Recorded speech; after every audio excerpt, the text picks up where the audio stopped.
MBC 사장후보 시민평가단 회의에 참석하신 156명 시민평가단이 만든 17개 질문에 대해 3명 후보의 답변을 듣는 정책 질의응답 시간을 가지겠습니다. 저는 오늘 이 질문을 만든 원탁토론 1, 2, 3을 진행한 아이셀 공론연구소 소장 이승호입니다. 반갑습니다.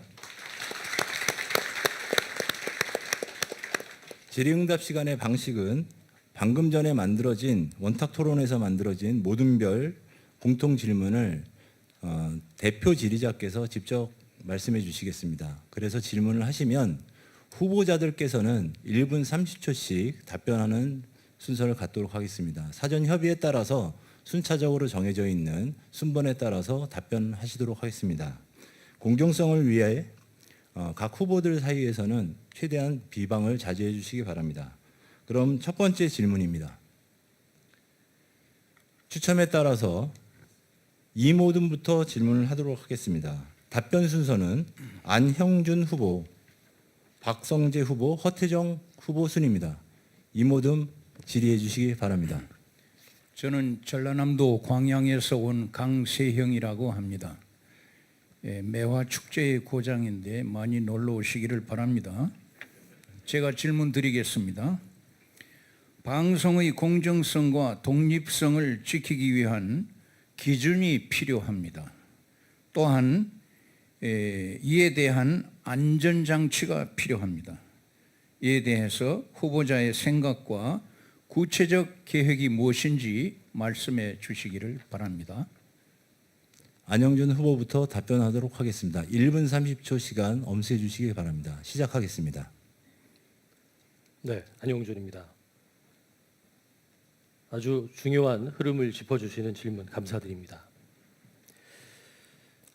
뉴스 편집의 방향은 대표이사 개인이 좌지우지해서는 안 된다고 생각합니다. 보도본부 내 시스템으로 운영을 하는 것이 맞다고 생각을 하고요. 하지만 개인적으로는 정파를 떠나서 인권과 환경, 기후위기 같은 보편적인 가치를 추구하고 공정과 미래를 고민하는 뉴스가 되어야 한다고 생각을 합니다.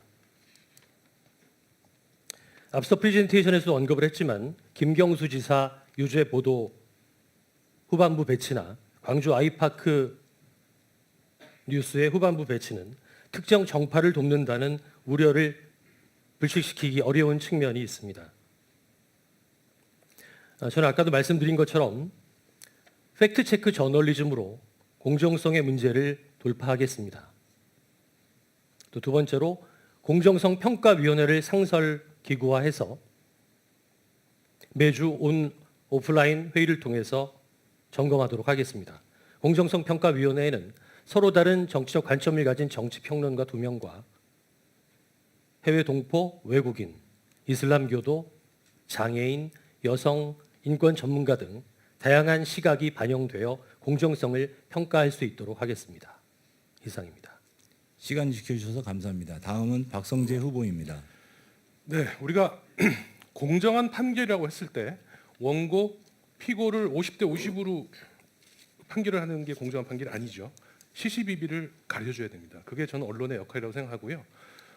그거를 우리 MBC 기자들이 잘한다고 생각합니다. 저희 현재 MBC 보도가 공정하지 않다라고 보는 시각이 있다는 거 저도 알고 있습니다. 그러나 문재인 정부 때 저희가 LH 보도나 아니면은 당시 청와대 민정수석의 아들 관련 보도 이런 걸로 인해서 또 민주당 지지자들한테도 똑같은 얘기를 들었습니다. 저희는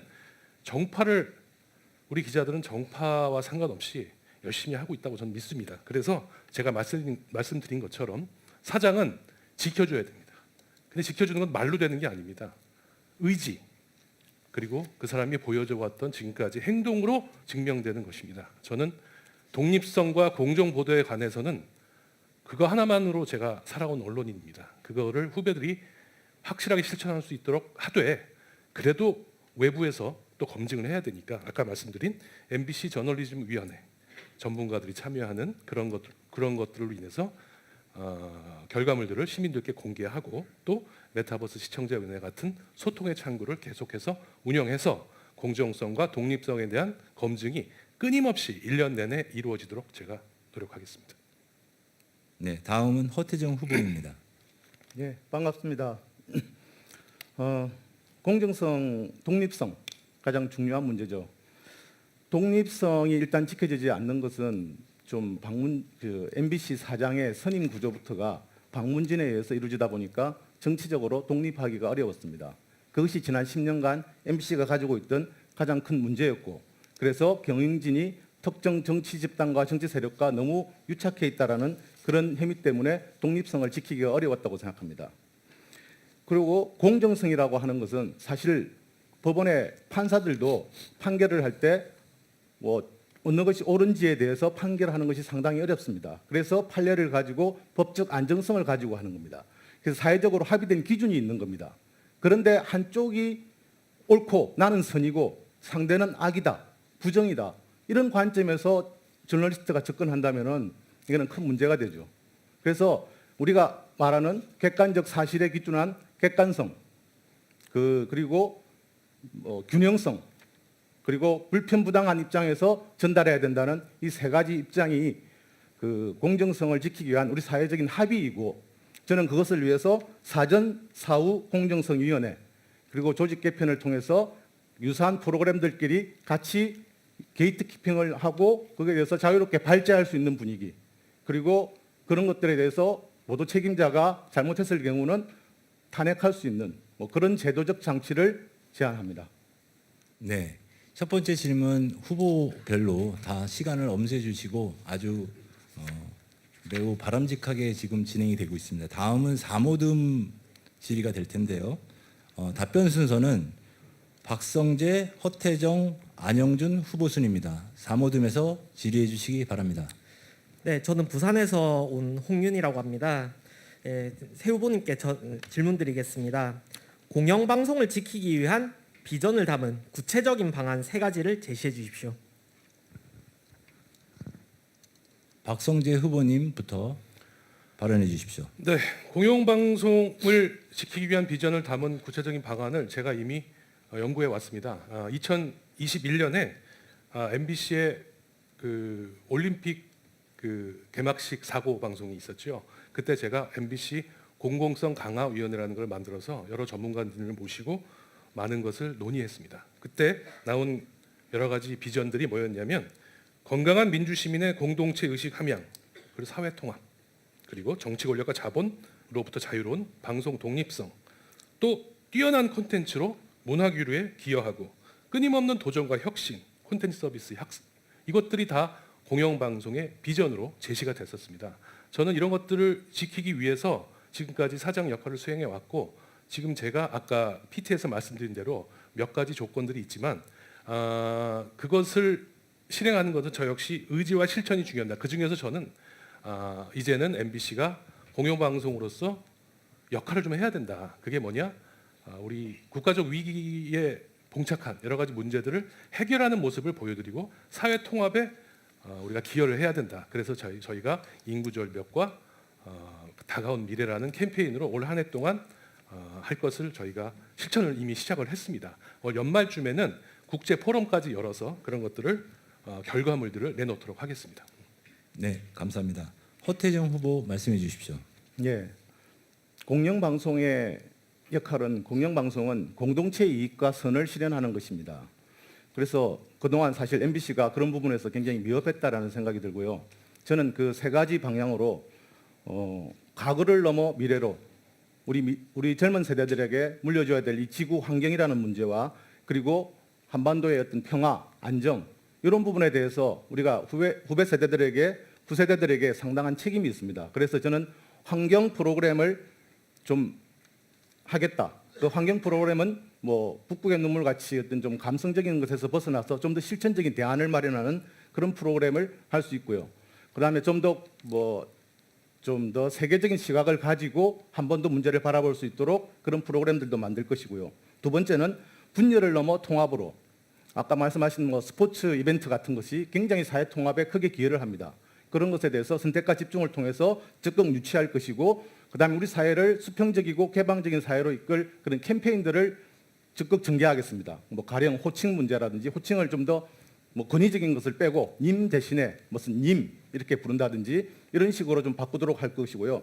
세 번째는 과학기술 기반의 친환경 미디어 그룹 이라는 것을 세 번째 의제로 제시하고 싶습니다.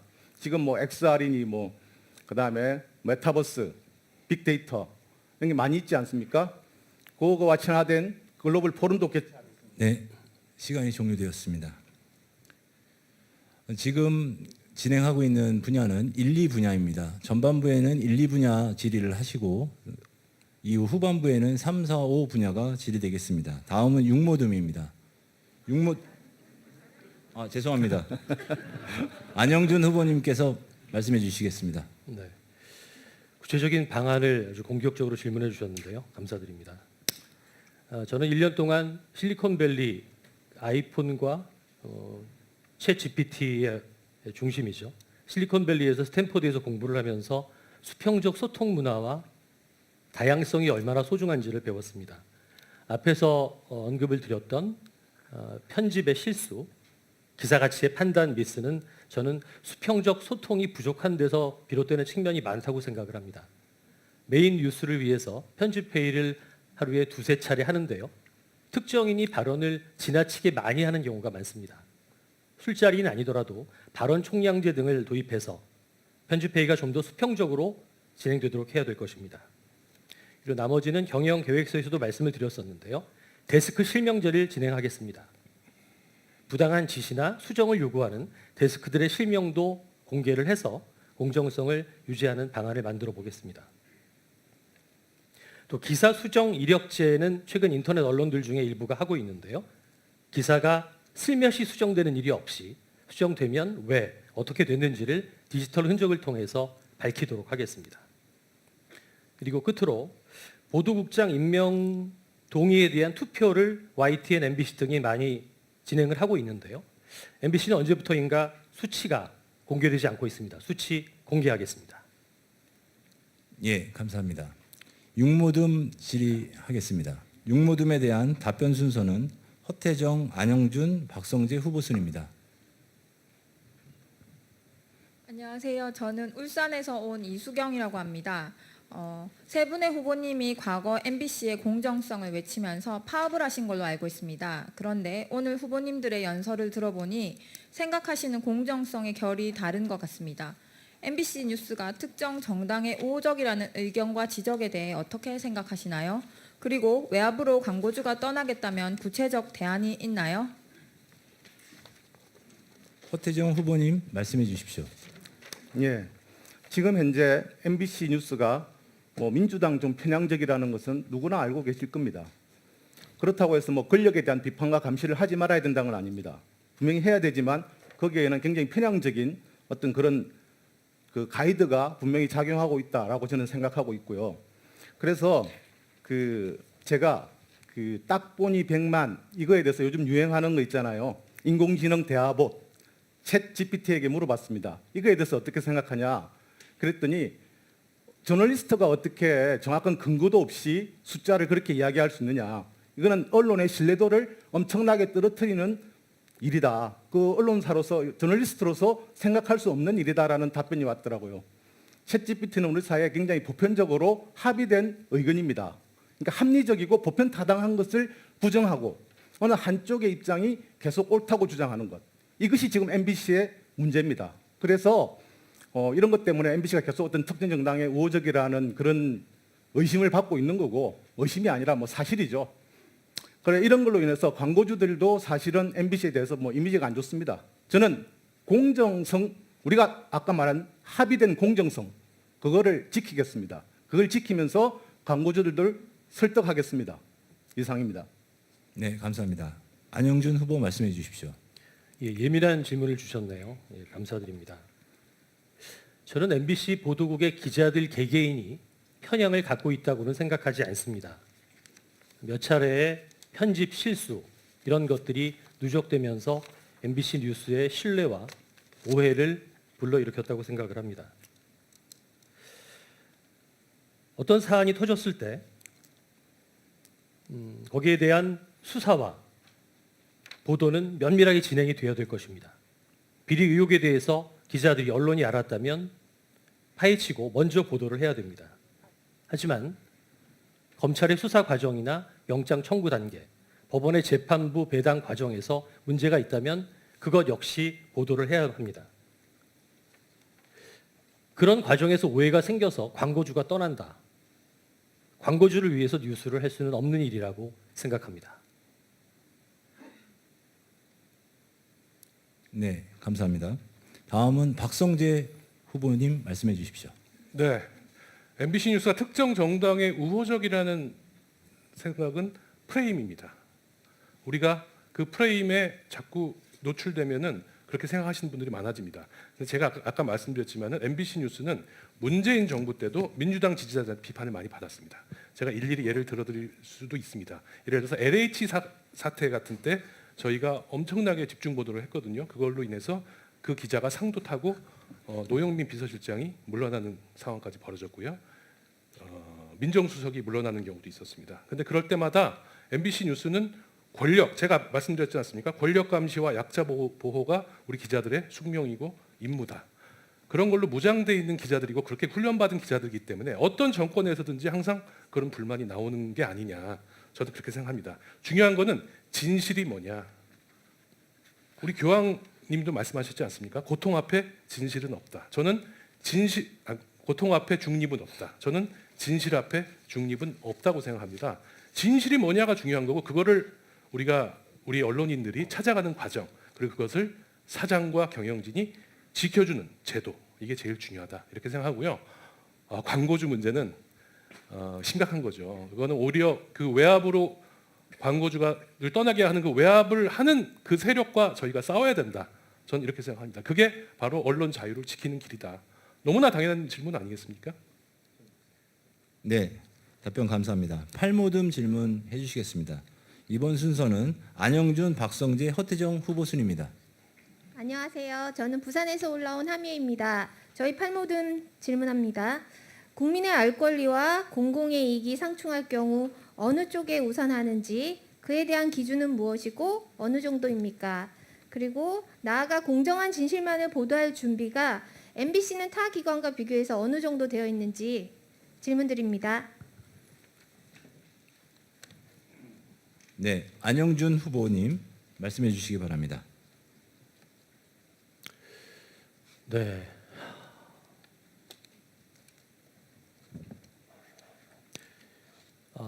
방송 기자들은 초년병 때 대부분 몰래 카메라로 취재를 하게 됩니다.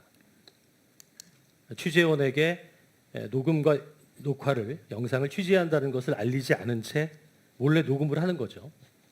그리고 보도를 합니다. 그러면 언론중재위원회에 그 취재를 당한 분이 이제 문제 제기를 하게 되면 언론중재위에 가게 됩니다. 그런데 대부분은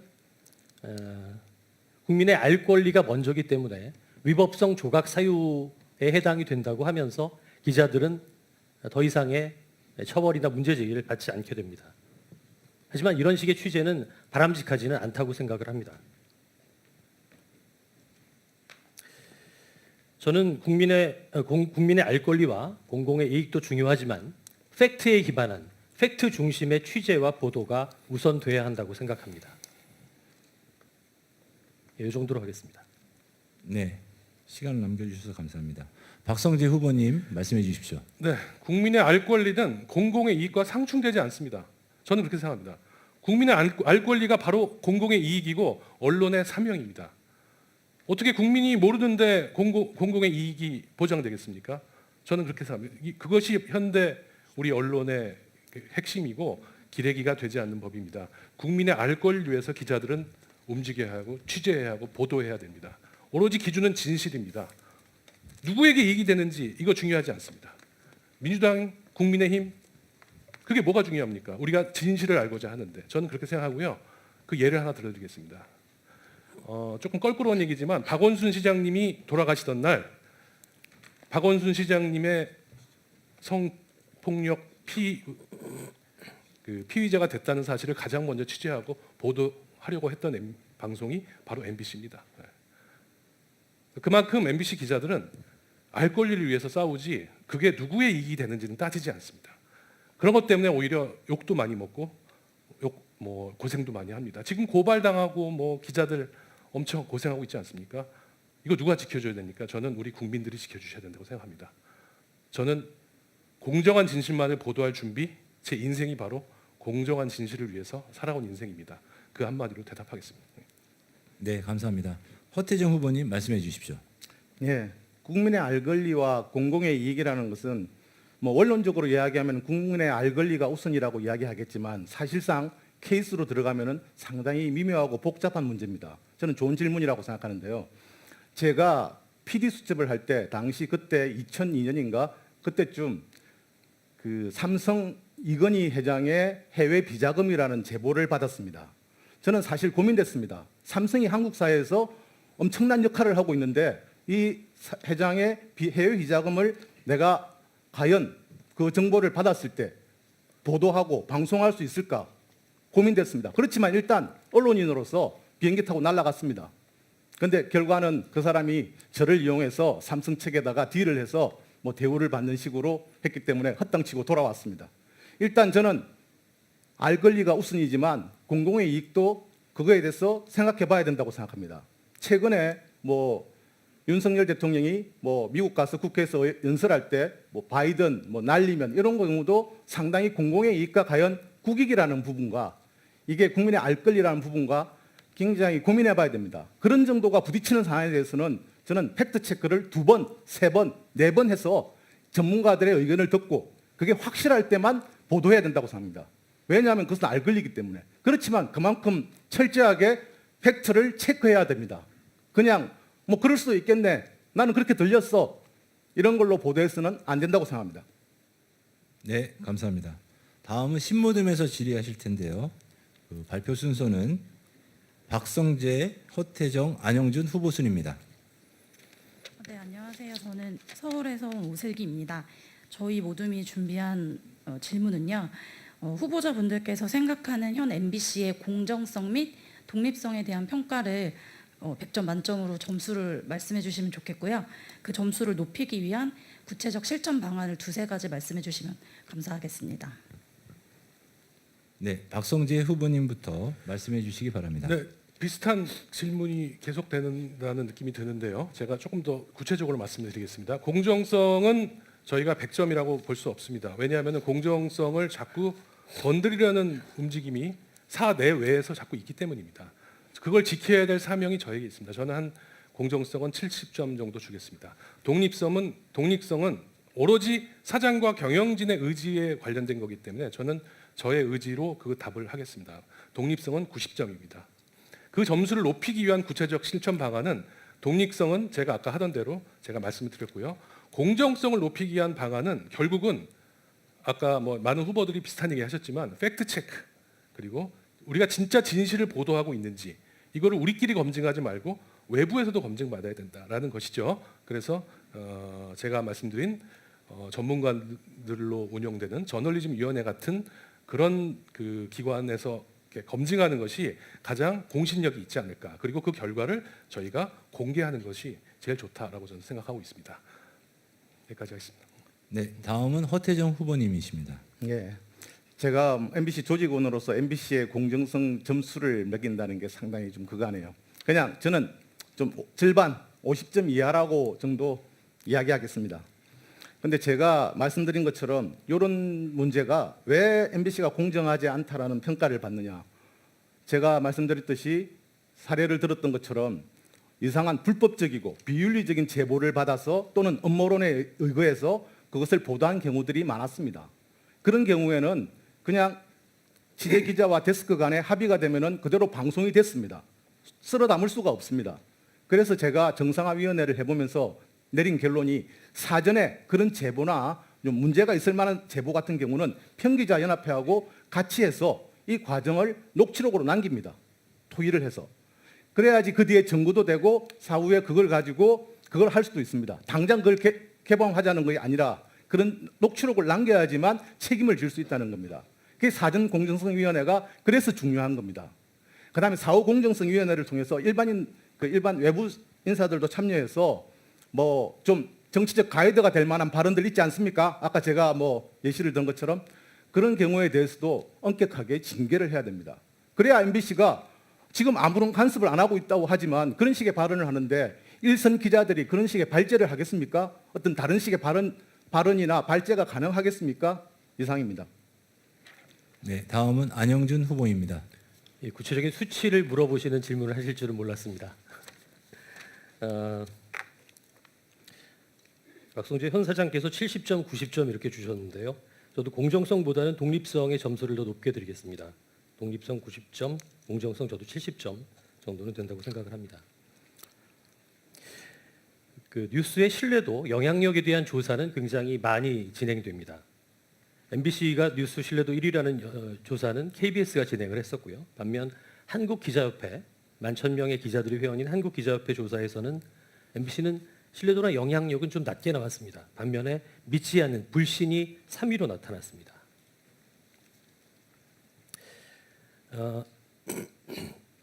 어떤 선배들은 그런 말씀을 하십니다. 공정한 것도 중요하지만 공정하게 보이는 것도 중요하다. 이슈가 되는 현안에 대해서 MBC가 단독으로 보도를 했을 경우 그 취재 과정과 취재를 하게 된 과정에 대한 설명 이런 것들을 좀 더 친절하게 외부에 해서 독선적이지 않게 보이는 측면도 굉장히 중요할 것이라고 생각됩니다. 그 이외에 또 아까도 점수를 높이기 위한 구체적인 방안은 아까 말씀드린 팩트체크 저널리즘과 관련된 여러 가지 기구들 그리고 아까도 말씀드린 공정성평가위원회 그리고 MBC 내부에도 기자회와 노동조합의 뉴스의 공정성을 계속 검증하는 작은 모임들이 있습니다. 그런 모임들을 더 활성화하도록 하겠습니다. 네, 감사합니다. 12모듬 질문 준비해 주시고요. 12모듬의 질의에 대해서는 허태정, 안영준, 박성재 후보 순입니다. 예, 부천에서 온 이윤숙입니다. 12모듬 질문 드리겠습니다. 기계적 공정성이 아닌 진정한 공정성의 기준이 무엇이라고 생각하며 그것이 침해받았을 때 사례와 대응 경험을 말씀해 주십시오. 예, 네, 허태정 후보님부터 말씀해 주십시오. 예. 제가 그 공정성과 독립성에 대해서 2018년부터 파업 이후에 돌아왔을 때 최성호 사장 시절에 공정성 및 독립성 침해 사례에 대해서 2년간 조사를 했습니다. 그게 정상화위원회였는데요. 저는 물론 제작 부문에 한정돼서 조사를 했고 저 옆에 파트에서 뭐 보도 부문에 대해서 조사를 했습니다. 근데 뭐 그쪽에서 조사하는 내용들도 많이 들었는데 이 공정성과 자율성을 침해하는 경우는 위에서 어떤 일방적인 가이드를 가지고 뭐 방향을 지시합니다. 그리고 어떤 밑에서 자율적으로 어떤 발제를 하거나 어떤 사람을 출연시키고 싶다 했을 때 그 사람은 우리 그쪽에 안 맞아, 안 돼. 이런 식으로 거부하고 이런 경우들이 많이 있었습니다. 그런데 그 조직이라는 게 그 조직 속에서 그 사람들이 그런 위에서부터의 분위기나 지시를 거부하는 것은 되게 어려운 일이었습니다.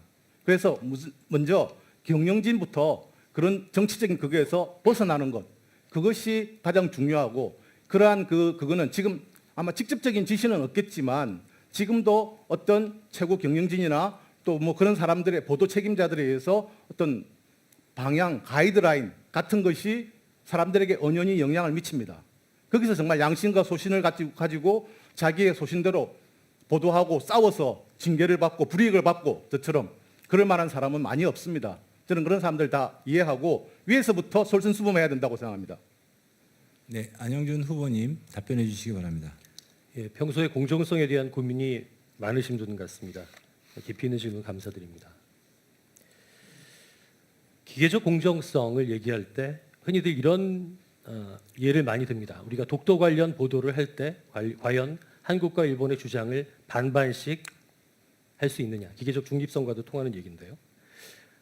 또 가해자와 피해자, 강자와 약자가 있을 경우에 이것을 절반씩 기계적으로 하는 것이 과연 맞느냐. 상황에 따라서 다르다고 생각을 합니다. 약자나 피해자가 다수일 경우에는 더 많은 시간과 노력, 취재를 할애해야 한다고 생각합니다. 공정성 침해 사례를 질문 주셨습니다. 10년도 더 된 일인 것 같습니다. 12년 전쯤 4대강 관련 4대강 사업이 한참 진행되고 있었을 때였는데요. 지금 스트레이트의 전신격인 뉴스 후에서 어떤 후배 기자가 4대강 아이템을 하겠다고 했습니다. 그랬는데 당시 부장이 그 아이템은 시민단체 이해관계만을 반영하는 것이다. 그렇게 조지고 싶냐 이러면서 그 아이템을 찍어 눌렀습니다. 하지만 PD수첩은 그것을 그때 아이템화했었습니다. 그때 참 가슴이 아팠는데요. 저는 그것을 그대로 기록했다가 보도국에서 쫓겨나 유배에 갔을 때 장편 소설 딥뉴스로 남겼습니다. 그 부당함과 당시의 억울한 상황을 소설로 남겨서 공유하고. 네, 시간이 경과하였습니다. 다음은 박성재 후보님 말씀해 주십시오. 네, 기계적 공정성을 넘어야 된다는 전제가 붙었지 않습니까? 기계적 공정성은 적합하지 않다고 다들 생각하시는 것이죠. 그리고 진정한 공정성은 뭐냐? 제가 첫 번째 아까 진실 얘기해줬죠. 하나 더 붙인다면 건강한 민주시민의 상식입니다. 상식적으로 우리가 이게 맞는 것 같다라고 하면은 기자들이 그렇게 움직이게 돼 있습니다. 그리고 시청자 눈높이에 맞는 그런 보도, 이런 것들이 저는 새로운 공정성의 기준이 돼야 된다고 생각합니다. 예를 들어서 자, 사례를 말씀해 달라고 하니까 2년 전에 윤미향 의원의 사태가 터졌죠. 윤미향 의원이 비리가 있다고 검찰이 엄청 그 수사 소스를 흘리고 모든 언론들이 윤미향 의원을 정말 파렴치한 사람으로 보도를 했었습니다. 그때 MBC가 굉장히 냉정하게 보도를 했었습니다. 근데 그때도 MBC가 여당 편을 든다, 여당 의원 편을 든다라는 공격이 많았었습니다. 심지어 우리 내부에서도 그런 공격이 일었습니다. 그런데 지금 어떻게 됐습니까? 우리 기자들은 그때 냉철하게 판단을 했고 저는 그 판단을 믿었습니다. 그래서 우리 기자들이 잘 보고 있다라고 저는 생각을 했거든요. 이렇게 공정성이라는 거는 굉장히 다양한 변수에 의해서 여러 가지 프레임, 여러 가지 입장에 대해서 자기 나름대로의 공정성이 있는 겁니다. 우리가 기자들이 믿고 갈 수 있는 건 자기의 양심 그리고 건전한 상식일 뿐입니다. 그거를 가져갈 수 있게 경영진이 지켜주는 게 가장 중요하다. 저는 계속 강조하겠습니다. 고맙습니다. 네, 감사합니다. 굉장히 바삐 진행되고 있습니다. 벌써 6개의 질문이 진행이 됐고요. 지금 1, 2분야에 관련돼서 계속 질의가 되고 있습니다. 앞으로 2개의 모둠에서 나온 질의까지 1, 2분야는 총 8개가 진행이 되는 것을 알려드리도록 하겠습니다. 1, 2분야와 관련된 답변 중 아직 부족했다고 생각하시는 점이 있다면 후보들께서 보강해 주시기 바라고요. 다음 모둠은 14모둠이 되겠습니다. 14모둠에서 질의 준비해 주시고 답변 순서는 안영준 후보, 박성재 후보, 허태정 후보 순입니다. 네, 동대문구에서 온 염량기라고 합니다. 점심으로 주신 설렁탕 맛있게 먹었고요. 질문 드리겠습니다. 지난 2월 10일 대통령이 참석 예정이었던 H중공업 행사에 진행자로 내정됐던 전주의 MBC 아나운서가 갑작스럽게 교체됐다는 보도가 있었던 걸로 압니다. 리허설까지 마친 진행자가 이렇게 곧 교체되는 경우는 매우 이례적이라고들 하는데요. 만일 이 건이 외압으로 기인했다고 한다면 이런 정치적, 경제적 외압으로부터 어떻게 MBC의 공정성과 독립성을 지키실 수 있을지 그 방안을 좀 구체적으로 제시해 주시고요. 예를 들면 그냥 두리뭉실하게 말씀하지 마시고 이 건을 국민과 그리고 그 MBC 임직원한테 사장님이시라면 어떻게 설명하고 납득하실지를 한번 말씀해 주시면 감사하겠습니다. 이상입니다. 네, 안영준 후보님부터 답변해 주시기 바랍니다. 네, 이 질문을 받자마자 답하기가 참 어렵네요. 지난해 대통령 전용기에 MBC 기자들의 취재진의 탑승이 거부됐었습니다. 많은 기자들이 분노했고요. 하지만 얼마 지나지 않아서 국제기자연맹 IFJ, 벨기에 브뤼셀에 본부가 있는 세계 최대의 언론단체입니다. IFJ가 이것은 언론 탄압이다, 더 이상 이래서는 안 된다는 성명서를 냈습니다. 그리고 그 외에 국경 없는 기자회도 언론 탄압을 비난하는 성명서를 냈습니다. 이런 성명서는 가만히 앉아 있는다고 나오는 것이 아닙니다. 한국기자협회가 국제교류를 끊임없이 이어가면서 그 상호작용의 결과물로 나오는 것이라고 저는 알고 있습니다. 언론계는 75년 동아투이 해직 선배들부터 80년 해직 언론인들이 모인 자유언론 실천재단, 그리고 PD연합회 등 언론 현업단체, 민원연 등 다양한 언론단체들이 모여서 언론계를 구성하고 있습니다. 그 사이에서 어떻게 현안을 이슈화하고 어떻게 연대해서 대응하고 해결해 나가야 하는지에 대해서 많은 고민을 해왔고 나름대로 디테일한 실행 파일을 가지고 있습니다. 이상으로 마치겠습니다. 네, 그 구체적인 사례에 대해서 제가 답변드리겠습니다. 전주 MBC 아나운서 얘기입니다. 제가 보고를 받았습니다. 전주 그쪽에서 그런 행사가 있었는데 처음에 전주 MBC 아나운서가 섭외가 됐었는데 현대에서 섭외를 해가지고 이유를 알 수 없는 이유로 교체가 됐다는 겁니다. 아나운서가 대통령이 참여하는 행사였는데 저는 그래서 이거 당연히 기사를 쓰겠지 생각했는데 전주 MBC에서 기사를 썼습니다. 만약에 정말로 대통령실에서 뭔가 압력이나 외압을 넣어서 아나운서가 교체됐다면 그것도 기사 써야 됩니다. 근데 제가 기사 써라 말하고는 말 못합니다. 우리 기자들은 씁니다. 그럴 경우에. 근데 아마 확인이 안 됐기 때문에 기사를 못 썼을 겁니다. 중요한 거는 그런 일이 발생하고 앞으로 계속 발생할 수 있습니다. 우리가 정부나 권력이 어떤 정당이든 간에 언론은 항상 권력과 긴장 관계를 가져가게 돼 있거든요. 제대로 된 언론이라면 당연히 저항해야 됩니다. 사장이 가장 먼저 가장 맨 앞에서 싸워야 됩니다. 어떻게 싸우느냐? 저는 공개 발언할 것입니다. 만약에 저에게 부당한 압력이 가해진다면 이미 가해지고 있습니다. 지금 맨날 제 이름을 국민의힘 의원님들이 제 이름을 걸고 사퇴해라. 뭐 맨날 성명이 나옵니다. 하도 많이 나와서 이제 기사도 안 나옵니다. 저는 이미 외압을 받고 있지만 그런 거 하나하나에 대해서는 뭐 말로 하시는 거에 대해서는 제가 반응하지 않지만 진짜 심각한 압력과 외압이 들어올 경우에는 제가 국민 앞에 공개하고 기자들보다 맨 앞에서 먼저 싸우겠습니다. 네, 감사합니다. 다음 허태정 후보님 답변해 주십시오. 권력과 외압으로부터 방송이 독립해야 됩니다. 권력도 감시해야 되고요. 그럼 지금 현재 우리 사장이 굉장히 권력과 맞서서 싸우는 것 같은 느낌이 있는데 우리 사장은 박문진 민주당 문재인 정부 시절에 임명된 사장입니다. 그러니까 지금 민주당 입장에서 굉장히 옹호하고 있는 거죠. 그 방송사가 이렇게 권력으로부터 독립하지 못하는 것은 인명구조, 지배구조라고 그러죠. 정치적 후견주의라고 뭐 어려운 말도 쓰는데 결국은 정치와 뗄 수 없는 관계, 그 당시 여권이 임명하는 구조 때문에 그렇습니다. 그래서 지금 계속 우리 사장님께서 기계적 중립이 아니라 뭐 이렇게 좀 더 뭐 진실을 추구해야 된다고 하는데 진실을 누가 압니까? 그걸 아는 사람이, 그런 대단한 사람이 있나요? 그거는 서로 추구하고 찾아가야 되는 과정인데 그런데 그런 말씀을 하신 분이 있습니다. 문재인 대통령이 취임하면서 그전에는 민주당에서 방송사의 지배구조를 절대 다수로 하겠다는 안을 냈어요. 그런데 자신들이 집권하니까 문재인 대통령이 기계적 중립을 추구하는 사람을 어떻게 공영방송의 사장으로 낼 수 있느냐. 지금 그 얘기가 반복되고 있습니다. 기계적 중립을. 그러고 나서 다시 지금 뭐 어떻습니까? 지금 그런 쪽으로 다시 또 민주당이 안을 내고 있습니다. 거의 뭐 내로남불 수준 아닙니까?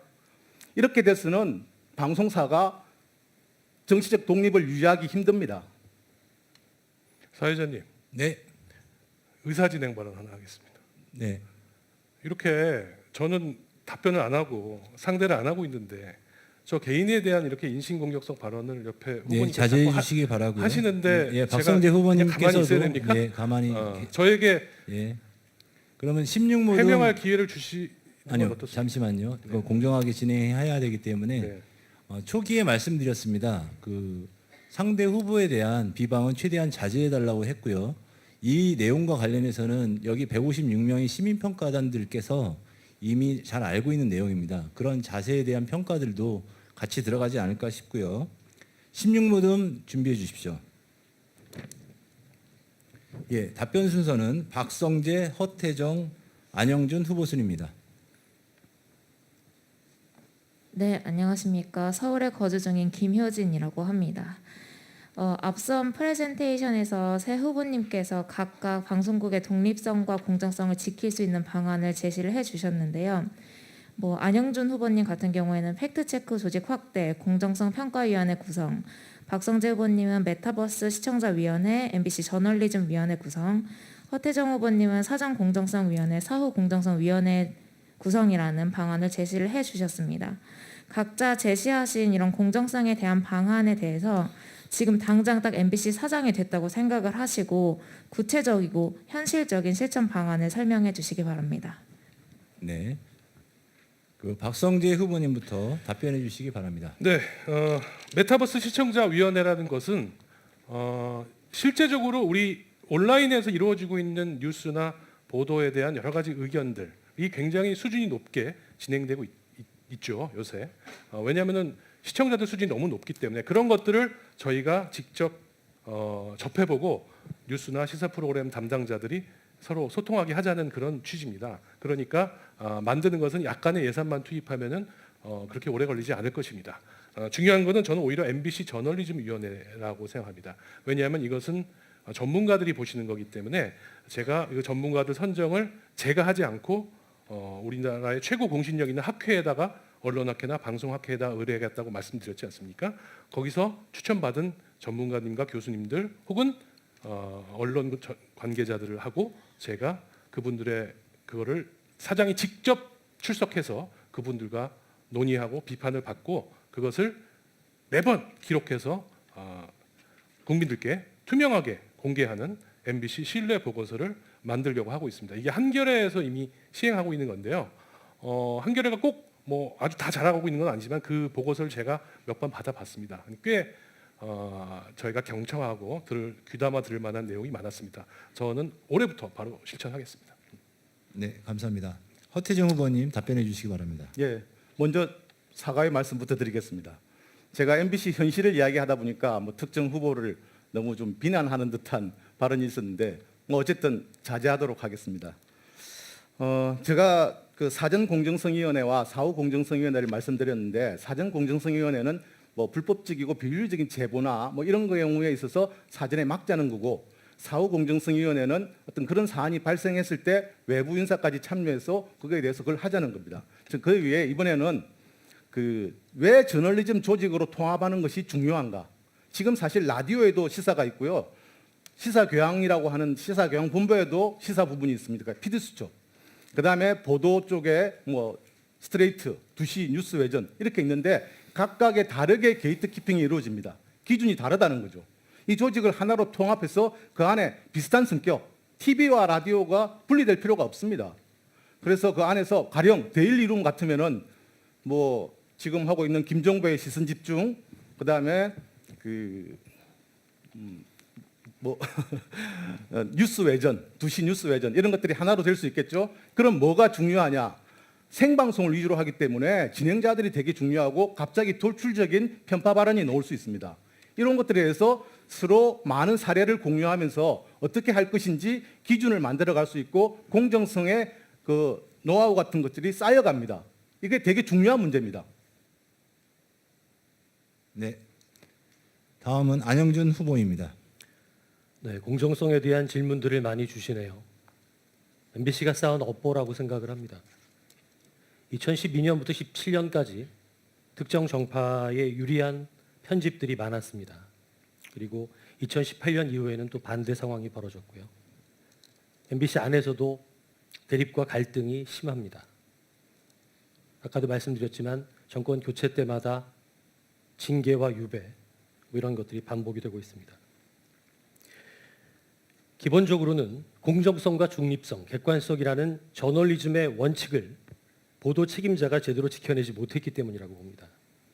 보도 책임자가 원칙을 지켜낼 수 있도록 대표이사가 외풍을 막아내는 것이 중요합니다. 그리고 공영방송의 취재 기자들은 중립적으로 팩트를 체크하고 양심에 따라서 신중히 취재를 해야 합니다.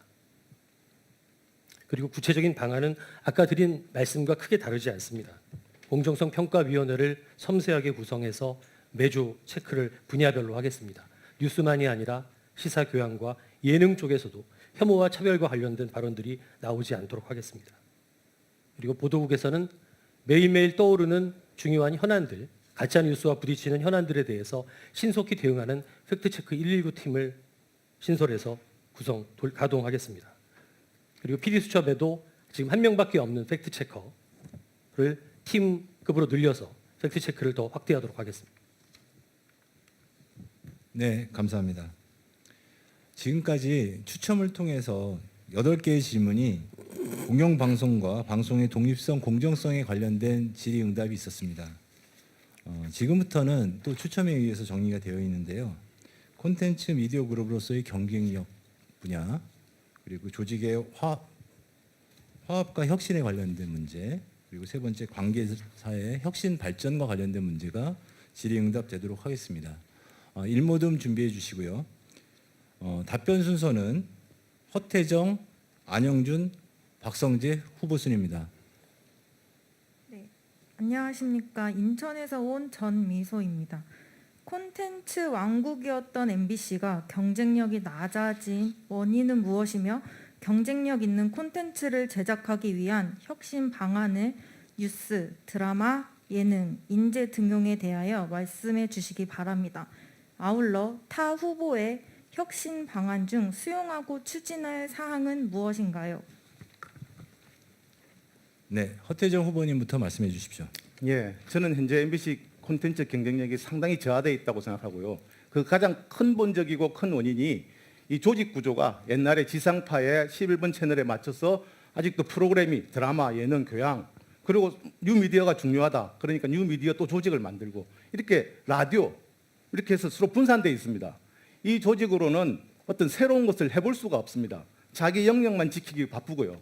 그래서 제가 제안하는 것이 스튜디오화가 되기 힘들기 때문에 일단 사내에서 기초 체력을 쌓기 위해서 사내 스튜디오 시스템으로 가자는 겁니다. 콘텐츠 중심으로 가는 거죠. 제가 예를 들었지 않습니까? 나온산 스튜디오 같은 것이 만들어지면은 여기는 나 혼자 산다라는 프로그램만 하는 것이 아닙니다. 여기에는 철학이 중요한 거죠. 혼자 사는 싱글 라이프의 어떤 이런 철학을 가진 사람들이 다 모여서 거기에 OTT용 드라마도 만들 수 있습니다. 예능 PD하고 예능 작가도 만들었잖아요. 그 다음에 유튜브 관련해서 뭐도 만들 수 있고요. 메타버스 이런 데서 뭔가 놀 수 있는 이런 것도 만들어 볼 수 있습니다. 이렇게 자유롭게 콘텐츠 중심으로 열어놓고 이들이 성과에 따라서 더 합병되고 커지기도 하고 또 성과가 안 좋으면 없어지고 다시 새로 만들어지고 이런 식의 유연한 어떤 조직을 갖춰 나가고 인재들도 사내외 직종 직군 가리지 말고 유연하게 움직일 수 있도록 자기가 하고 싶은 일을 할 수 있도록 이렇게 만들어주는 것이야말로 콘텐츠 경쟁력을 높이는 저는 지금 가장 시급하고 당장 해야 된다고 생각합니다. 네, 다음은 안영준 후보 답변해 주십시오. 네, MBC에 대한 애정이 깃들어 있는 질문 감사드립니다. 저는 드라마에 대해서 일단 먼저 말씀을 드리겠습니다. 남태평양 솔로몬 제도에서 참치 원양 어선 동승 취재를 한 적이 있습니다. 배는 항구에 있을 때 안전합니다. 하지만 참치를 잡기 위해서는 먼 바다로 나아가서 파도와 맞서 싸워야 합니다. 하지만 최근에 MBC는 마치 항구에서 안전하게 정박 중인 거대한 원양 어선 같다는 지적들이 나옵니다. 경쟁력 있는 드라마를 투자해서 만들면 지금은 손해를 볼 수 있지만 MBC의 위상과 미래를 위해서는 과감히 도전해야 한다고 생각합니다. 지금도 MBC OTT의 많은 수익이 대장금, 허준, 심지어 전원일기 같은 오래된 인기 드라마 재판매에서 나오고 있다고 합니다. 최근에 많은 투자를 한 SBS나 JTBC가 미래 시장의 승자가 될 가능성이 높습니다. 실리콘밸리에는 이런 속담이 있습니다. 홈런을 치려면 풀스윙을 해야 합니다. 4번 타자에게 계속 번트를 대라고 요구할 수는 없는 일입니다. 다른 후보에 대한 얘기들은 지금 진행 원칙상 보지 않는 걸로 하고 있어서 제가 아직은 살펴보지 못했습니다. 이 절차가 끝난 뒤에 제가 살펴보고 벤치마킹을 하도록 하겠습니다. 이상입니다. 네, 감사합니다. 박성재 후보님 말씀해 주십시오. MBC의 컨텐츠 경쟁력이 예전 같지 않은 이유는 구조적인 문제입니다. 지상파 독점 체제가 깨졌기 때문에 그리고 MBC가 지난 사장들의 그 시절에 거기에 대해서 대응을 하지 못했기 때문입니다. 여러분이 잘 아시는 재벌집 막내 아들 감독이 MBC 출신입니다. 그때 다 나갔습니다. 제가 사장이 된 이후에는 요소매 불등꽃동이나 검은 태양 같은 드라마 감독들이 나가지 않고 지금 일을 하고 있습니다. 제가 인력 유출을 막는 제도를 만들었기 때문입니다. 구조적인 문제와 핵심 인재를 빼앗기지 않는 것이 그게 핵심이라고 저는 보고요. 그것을 위해서는 리더십의 유지가 되게 중요합니다. 아까 JTBC, SBS, TVN 말씀하셨잖아요.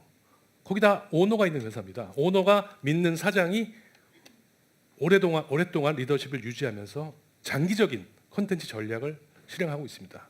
제가 만약에 연임을 할 기회가 주어진다면 여기서 한 걸음 더 나아갈 수 있는 컨텐츠 경쟁력의 기반이 마련될 것이고 저는 그렇게 할 자신이 있습니다. 지금 인재들을 제가 놓치지 않고 있고 그 인재들을 기반으로 해서 MBC 컨텐츠 경쟁력 반드시 살려내겠습니다. 뉴스는 이미 살렸다고 생각합니다. 네, 감사합니다. 산모듬 질의해 주시고요. 이 질의에 대해서 답변 순서는 안영준, 박성재, 허태정 후보 순입니다. 네, 저는 부산 해운대구에서 온 변진석이라고 합니다. 콘텐츠 제작 및 프로그램 제작을 위해서 인적, 물적, 재원 등 투자는 얼만큼 하실 수 있는지 여쭤보고 싶고요. 능력 있는 인재들을 위해서 인센티브 말씀하셨는데 인센티브뿐만 아니라 보상 등 어떻게 계획하고 있으신지 여쭤보고 싶습니다. 네, 감사합니다. 안영준 후보님 말씀해 주십시오.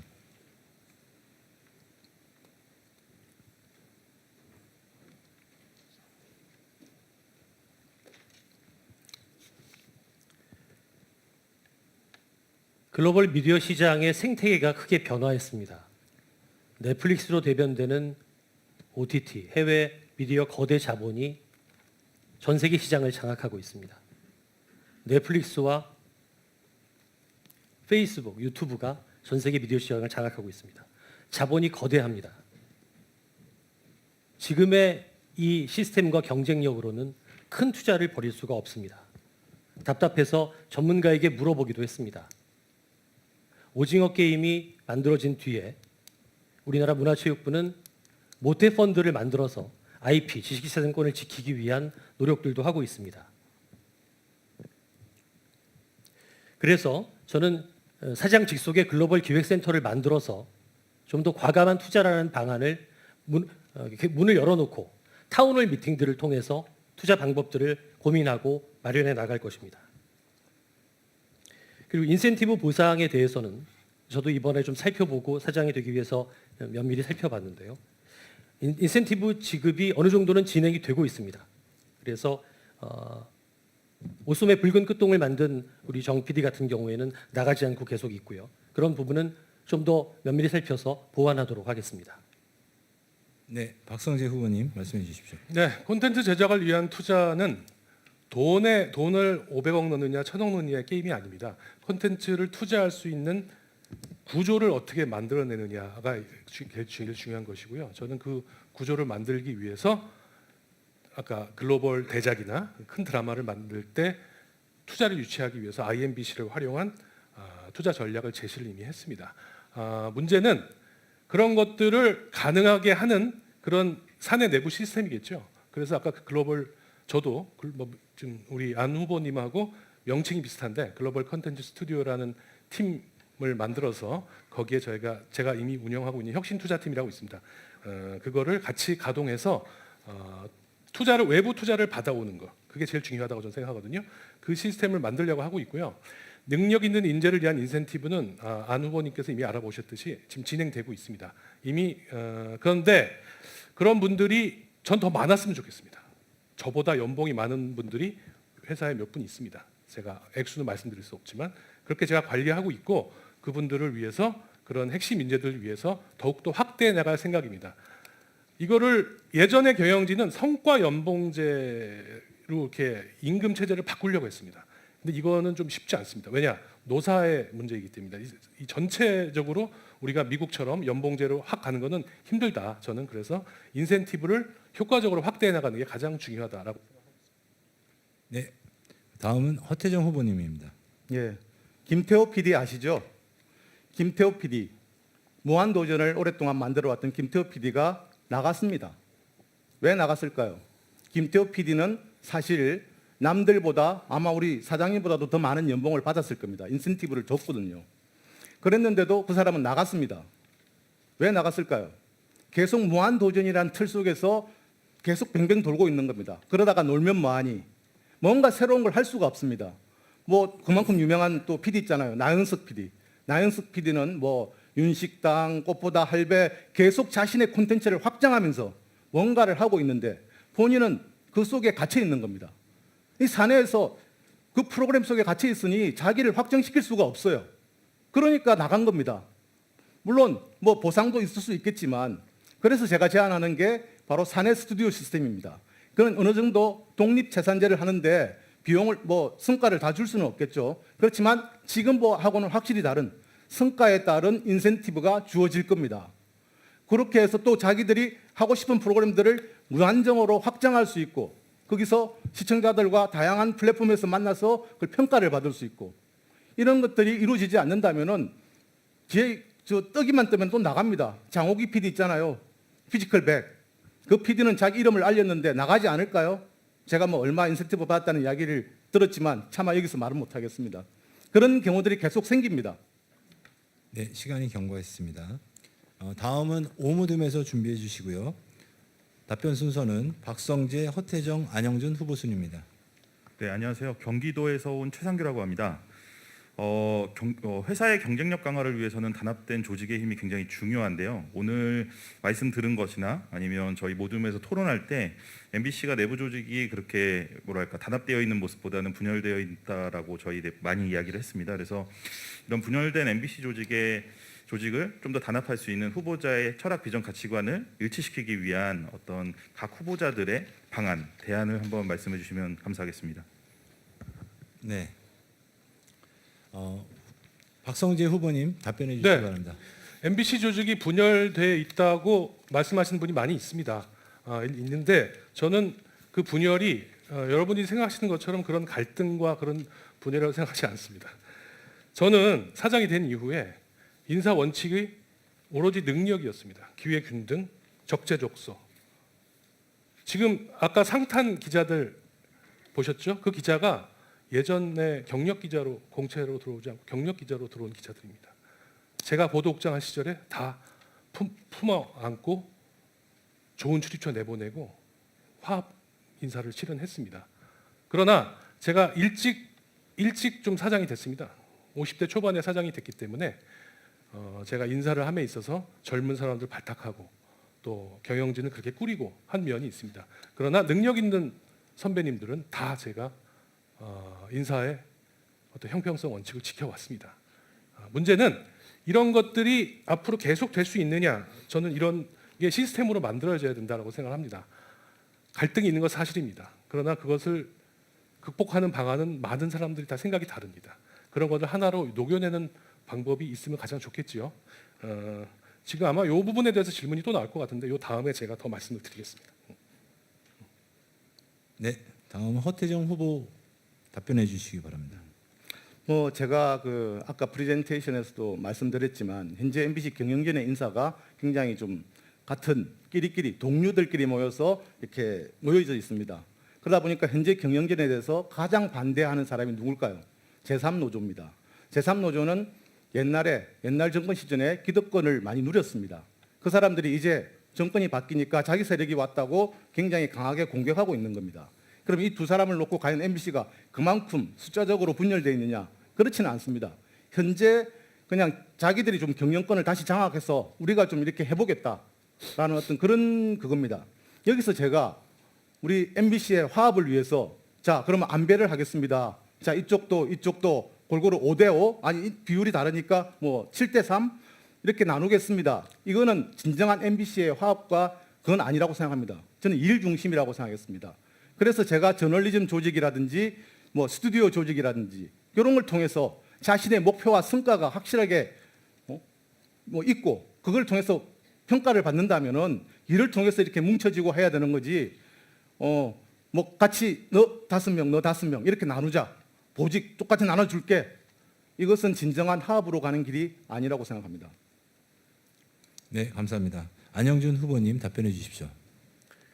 MBC 내부의 문제까지 섬세하게 질문해 주셔서 감사드립니다.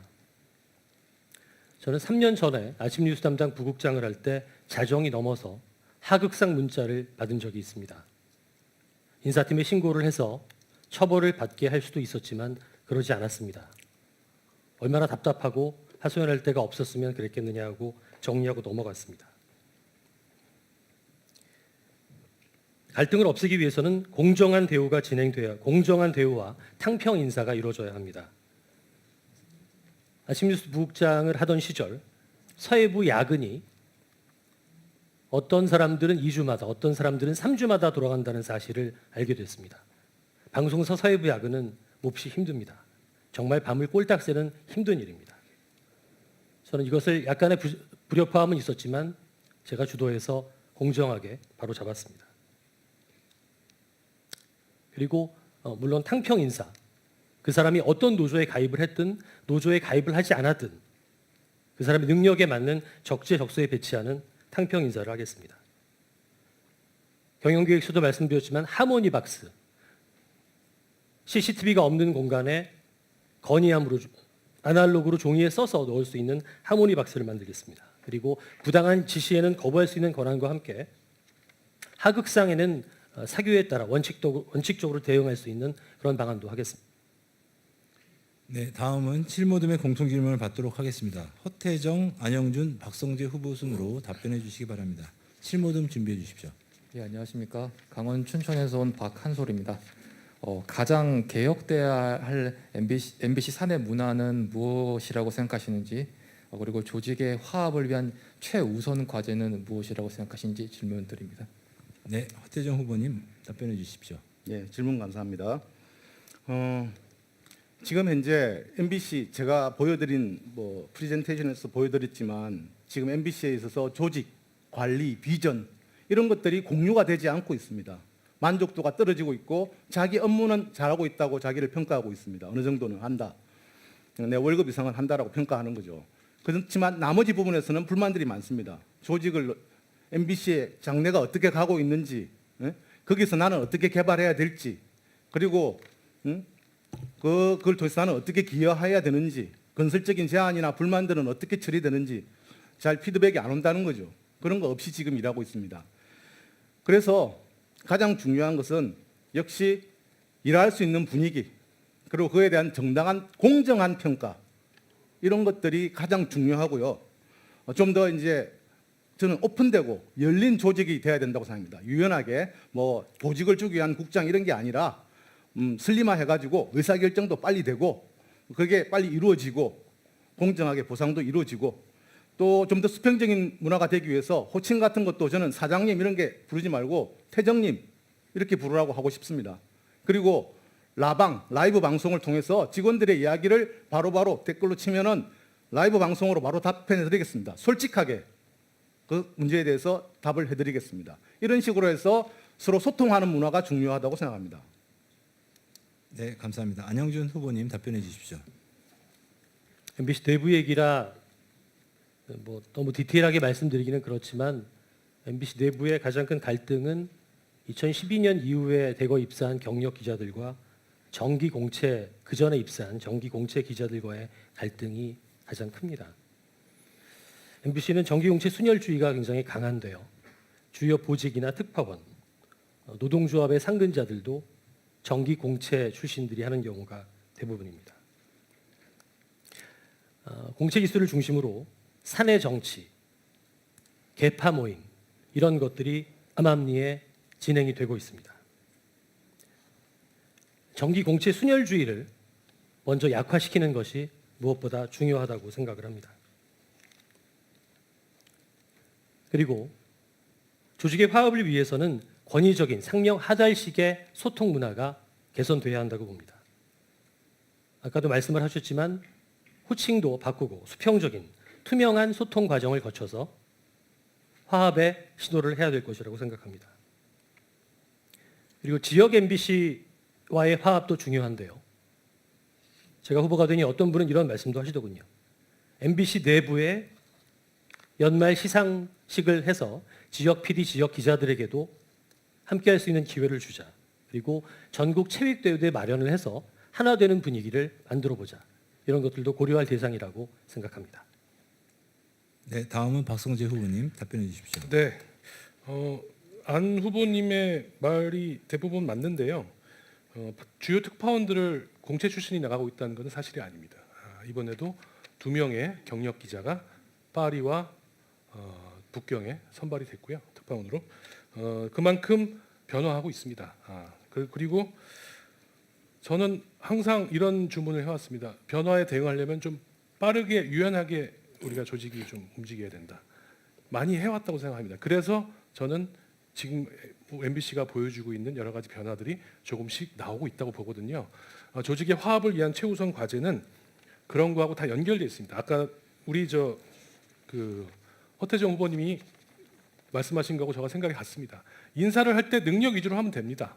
갈라먹기 인사가 아니고 탕평 인사라는 말이 가지고 있는 함정이 있지 않습니까? 저는 평가를 제대로 하고 능력대로 인사하는 게 제일 중요하다라고 생각합니다. 그러나 또 억울하신 분들이 있겠죠. 또 불만이 있으신 분들은 그런 분들한테는 제가 공감센터라는 것을 만들어서 운영하겠습니다. 직장 내 괴롭힘이나 갈등 이런 것들 해결해야 됩니다. 전문가들을 상주시키고 내외부 전문가들을 구성해서 우리 노조하고 합의해가지고 공식 조직으로 제가 만들 생각입니다. 그런 것들을 통해서 갈등도 해결하고 우리가 가지고 있는 조직 내 문화의 문제점이 뭔지를 하나하나 더 진단해 나가겠습니다. 네, 다음은 구무듬의 공통 질의입니다. 답변 순서는 안영준, 박성재, 허태정 후보 순입니다. 네, 서울에서 온 장금숙이라고 합니다. 발표하신 자료를 보면은 그 연간 매출액을 SBS하고 많이 비교를 하셨던데요. 자극성이 강한 콘텐츠 주류인 민연 방송, SBS를 비롯한 OTT, 종편의 강점에 대비해서 그 MBC가 도약할 방법은 무엇이라고 생각하십니까? 네, 감사합니다. 안영준 후보님부터 답변해 주시겠습니다.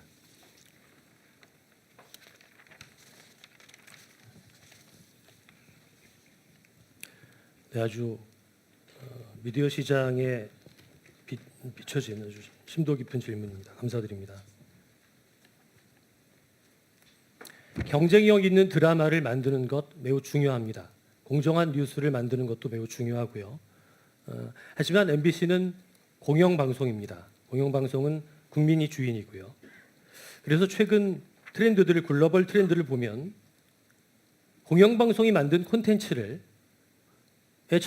접근성을 무료로 널리 퍼뜨리는데 독일이나 영국의 규제 당국과 언론학자들은 관심이 많았습니다. 최근에 EBS 교육방송이 EBS2를 만들어서 수준 높은 영어 교육 콘텐츠를 제공하면서 사교육비 절감의 성공 사례가 되고 있습니다. KBS도 최근에 공익 콘텐츠 개방형 아카이브를 만들면서 이런 흐름에 따라가고 있습니다.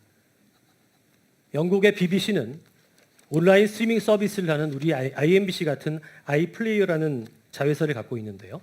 무료 콘텐츠의 개방 기간을 30일에서 1년으로 12배 늘렸습니다. 공영방송의 콘텐츠를 국민의 품으로 돌려드리는데 차별화된 노력들을 기울여 나가겠습니다. 네, 다음은 박성재 후보님 답변해 주시기 바랍니다. 굉장히 중요한 질문입니다. 저도 고민이 많은 거거든요. 여기에 대해서. 왜냐? 우리는 공영방송이기 때문에 국민들의 시선이 있고 또 심의나 규제 같은 게 심합니다. 그래서 저희는 어떤 틀 내에서 어떤 공익적이고 뭔가 도덕성이 좀 더 있는 그런 콘텐츠를 만들어야 되고요. 어쩔 수 없습니다. 그거는 저희의 운명이고. 그러나 숨통은 터져야 됩니다.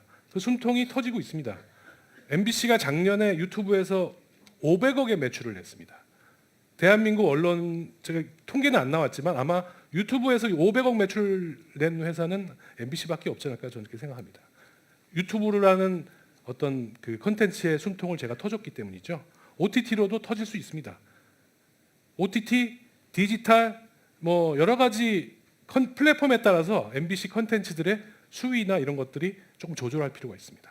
왜냐? 규제가 없는 곳은 없거나 덜한 곳은 그렇게 맞춰서 만들어줄 수가 있거든요. 그런 능력이 충분히 되고 지금 검증이 되고 있지 않습니까?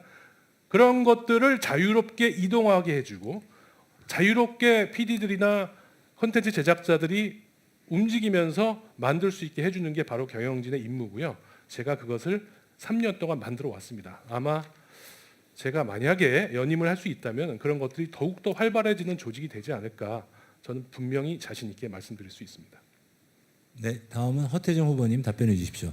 예, MBC가 공영방송이 맞습니다. 그러나 MBC도 상업적인 재원을 통해서 수익을 만들어내고 재원을 충당합니다. 그래서 뭐 그런 콘텐츠 경쟁력도 있어야 되고요. 또 광고도 많이 들어와야 됩니다.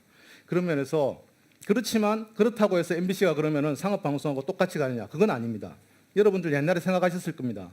MBC는 굉장히 옛날에 젊고 트렌디하고 뭔가 좀 따뜻한 가족 중심의 어떤 그런 느낌의 이미지를 갖고 있었습니다. 그런데 지금은 어떻느냐? 연예인들이 MBC를 기피하고 있습니다. 약간의 편파적인 이미지와 올드한 이미지. 지금 드라마에서 순위를 생각할 때 뭐 TVN, JTBC, SBS, KBS, MBC 뭐 이런 정도로 자기들은 생각하고 있습니다. 그러니까 MBC에 나간다고 그러면은 아, 거기 왜 했어? 이런 반응들도 나오고 있습니다. 그 정도로 지금 이미지가 많이 떨어져 있고요. 그 하이브 또 이런 그런 유명한 연예 그 기획사 이런 쪽하고 관계가 안 좋습니다. 그래서 그쪽 연예인들도 출연을 안 하고 있습니다. 제가 사장이 된다면 이런 관계들을 풀고 MBC 이미지를 다시 젊고 뭔가 좀 활기차게 그걸 통해서 공영성 그리고 더 친숙한 국민의 방송으로 나아가도록 하겠습니다. 네, 감사합니다. 지금까지 상당히 많은 질문들이 진행이 됐죠. 네. 이렇게 급작스럽게 만들어진 질문에 대해서 이렇게 이해 쉽게 잘 설명해 주시고 있는 4명의 후보님께 중간에 한번 격려의 박수 한번 부탁드리겠습니다. 네, 숨통 한번 틔우시고요. 이제부터 4개의 질문만 남았습니다. 다음은 11모둠입니다. 11모둠 질의해 주시고 답변 순서는 박성재, 허태정, 안영준 후보 순입니다. 네, 부산에서 온 50대 아줌마 전성옥입니다. 11모둠 질문하겠습니다. 앞 시간에 새 후보자님께서 정책 발표하실 때 모든 것을 다 잘하겠다 하셨습니다. 옛 드라마 왕국의 영광을 살리는 것부터 시작해서 뉴스의 공정성까지. 근데 제가 살아보니까 팔방미인도 없고 모든 걸 다 잘하는 사람과 단체도 없고 그렇지만 누구라도 하나는 잘하는 장기가 있더라고요. 그래서 세 분 후보자님께서 MBC의 수장이 되신다면 어떤 콘텐츠 장르에 집중 먼저 살리실 것인지 우선적으로 어떤 콘텐츠 장르에 집중하실 것인지 좀 구체적으로 설명해 주시면 감사하겠습니다. 네, 질문 감사드립니다. 박성재 후보님 답변해 주시기 바랍니다. 네, 저는 고민하지 않습니다. 뉴스입니다. 뉴스가 살아야 스테이션 이미지가 살고 나머지도 따라온다고 생각합니다.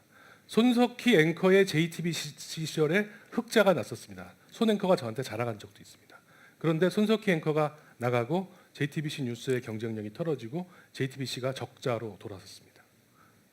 JTBC가 엄청 잘하는 것 같지만 거기도 굉장히 힘들게 운영이 되고 있는 회사입니다. 저희가 뉴스가 살고 뉴스 경쟁력이 높아지면서 스테이션 이미지가 올라가고 월드컵도 잘 됩니다.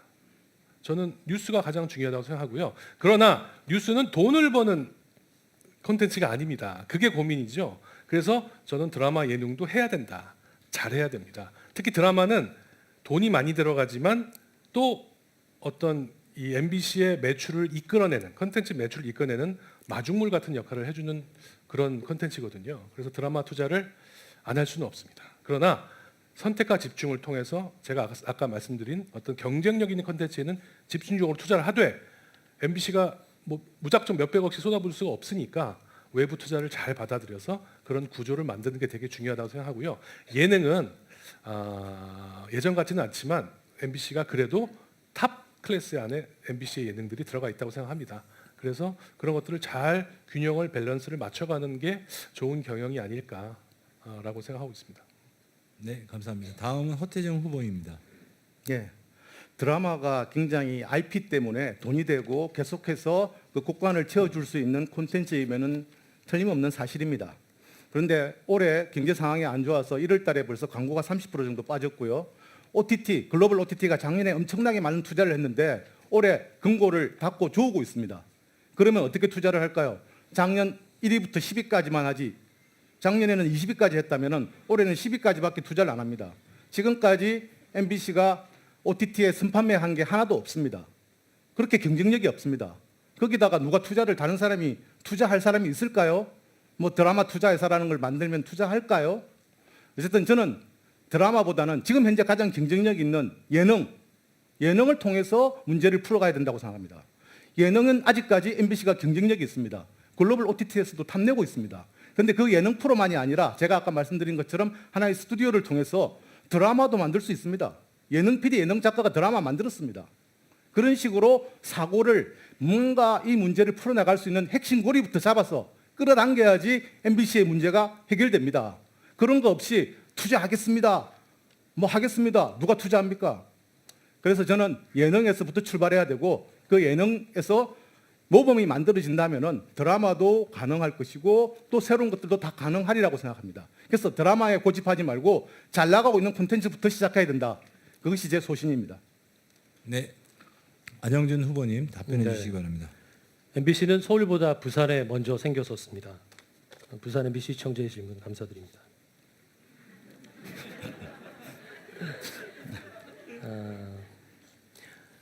저는 가장 시급한 것은 드라마라고 생각을 합니다. 사장 직속의 드라마 글로벌 기획센터 만들고 제가 사장이 된다면 야전 침대를 갖다 놓고 집에 가지 않고 솔루션 해결책을 찾을 때까지 전력 투구하겠습니다. 남은 체력과 젊음을 다 바치겠습니다.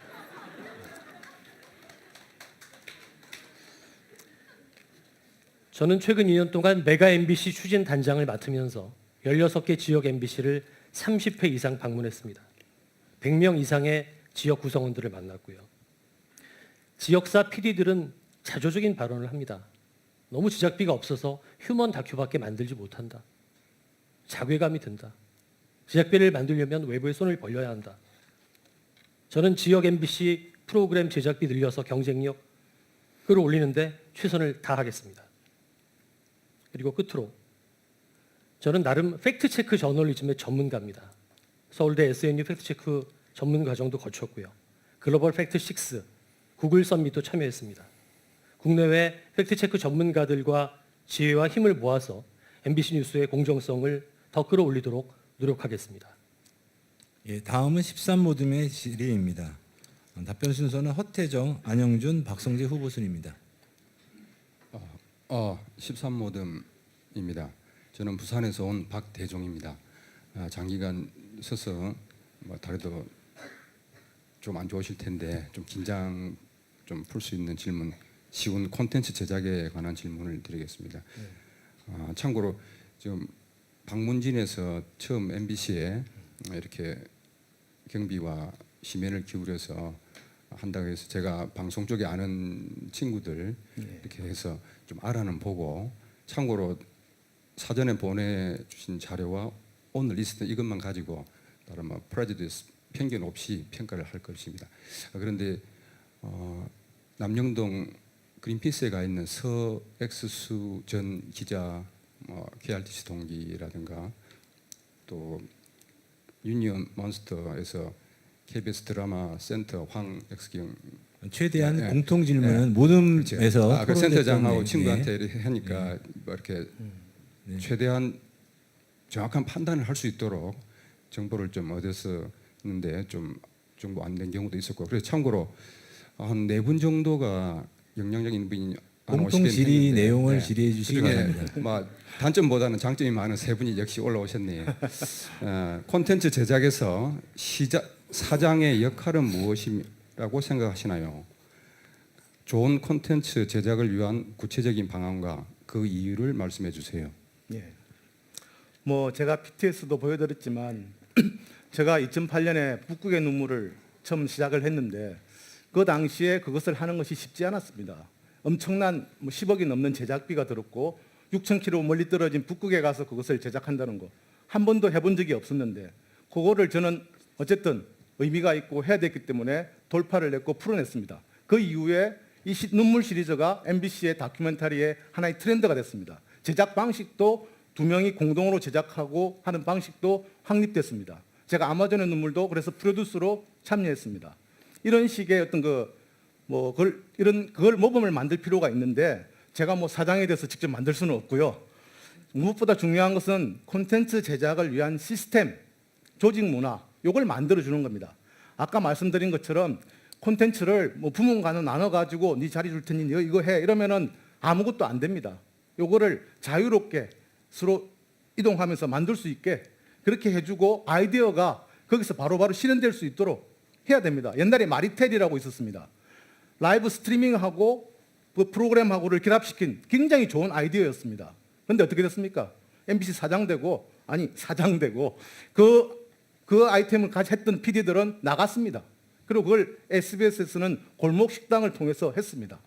이런 좋은 아이디어가 사장되면 안 됩니다. 저는 그런 걸 할 수 있는 그 시스템과 조직 문화를 만들어 줄 것입니다.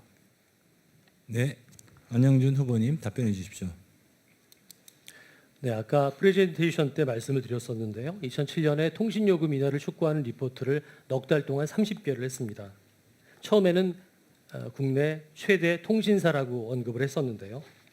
그쪽에서 로비가 몹시 심했습니다. 당시 사장과 부사장께서 야, 이름을 오픈해 라고 하셨습니다. 그래서 그 다음부터는 통신사 이름을 오픈하면서 계속 공격을 했고 결국 그의 통신요금이 내렸고 정통부 장관이 바뀌었습니다. 좋은 콘텐츠 제작을 위한 사장의 역할은 이런 것이라고 저는 생각을 합니다. 저는 계속 드라마에 관심이 많습니다. 제가 사장 출마 과정에서 만나본 드라마 제작자들은 OTT 해외 넷플릭스와 디즈니 플러스, 애플을 만나는 사람들, MBC의 사람들이 분산돼 있고 중복돼 있다라고 얘기를 합니다. 넷플릭스 입장에서는 내가 만나는 사람이 PD인지 제작자인지 경영 파트 출신인지에 따라서 대화의 수위가 달라진다고 합니다. 이런 것들을 타운홀 미팅 형식을 통해서 다 함께 모이고 효율적으로 새로 가다듬을 수 있는 방안을 만들어 가야 합니다. 이상으로 마치겠습니다. 네, 다음은 박성재 후보님 답변해 주십시오. 네, 사장 우리는 콘텐츠 회사지 않습니까? 콘텐츠를 잘 만들려면은 사람이 만드는 거지 않습니까? 사람에 대한 관리가 전 제일 중요하다고 생각하고요. 그렇다면은 우수한 핵심 인재를 먼저 관리를 잘 해줘야 됩니다. 나가지 않도록. 왜냐? 지상파 방송, SBS도 마찬가지입니다. KBS, MBC, SBS의 문제가 우수한 인력을 키워놨는데 다 도망갑니다. 이 제도가 그분들을 품지 못하기 때문에. 그래서 김태호 PD도 20년을 했지만 결국 나갔지 않습니까? 놔줬습니다. 저희가 어쩔 수 없습니다.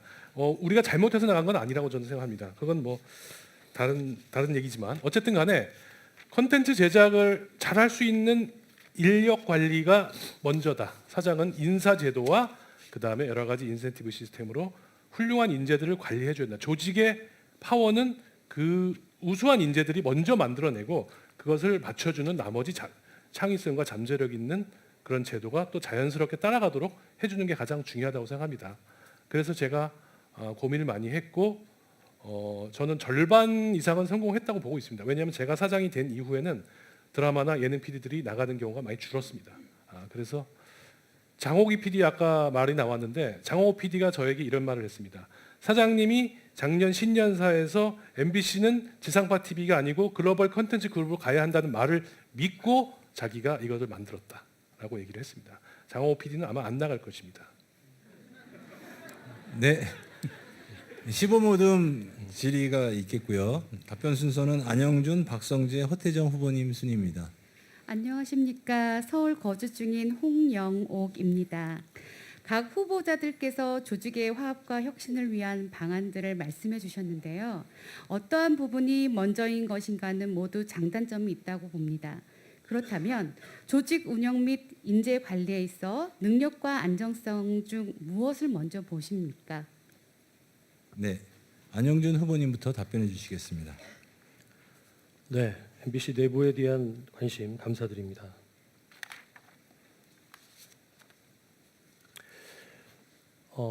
인사 정책에 있어서는 능력이 중요한 부서도 있고 안정성이 중요한 부서도 있다고 생각을 합니다.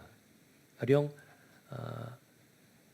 스트레이트라는 탐사 보도 프로그램이 있지 않습니까? 스트레이트에는 깊이 있는 취재를 잘하고 팩트 체크를 잘하는 능력 위주의 인사를 하는 것이 맞다고 생각을 합니다.